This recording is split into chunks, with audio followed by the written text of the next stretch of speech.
ఒకటి అనుకోని మొదలుపెట్టి చివరిదాకా తీసుకుపోంది హిందూ ధర్మ ప్రచారంలో భాగంగా. నాట్ ఓన్లీ జస్ట్ హిందూ ధర్మ ప్రచారం, కల్చర్, మోర్ ఇంపార్టెంట్ ఈ సంస్కృతి, దానిని స్ప్రెడ్ చేయటంలో ఒకటి ఆలోచించా. బేసిక్గా రాను రాను క్లాసికల్ కళలకు, క్లాసికల్ డ్యాన్స్ కానీ క్లాసికల్ మ్యూజిక్ కానీ ఆదరణ తగ్గుతున్నది.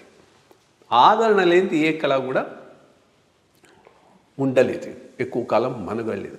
కారణం ఏంటి అంటే ఈ క్లాసికల్ కళలు, సాంప్రదాయ కళలు ఎంజాయ్ చేయాలన్నా, దానిని ఆస్వాదించాలన్నా నీకు కొంత దాంట్లో ఇనిషియేషన్ అవసరం. Just like that. ఈవెన్ మనకు కూడా పెద్దగా అనిపించదు, అది దాని అపీల్ ఉండదు. కొంత ఇనిషియేషన్ ఉంటే మాత్రం యూ కెన్ డెఫినెట్లీ ఎంజాయ్.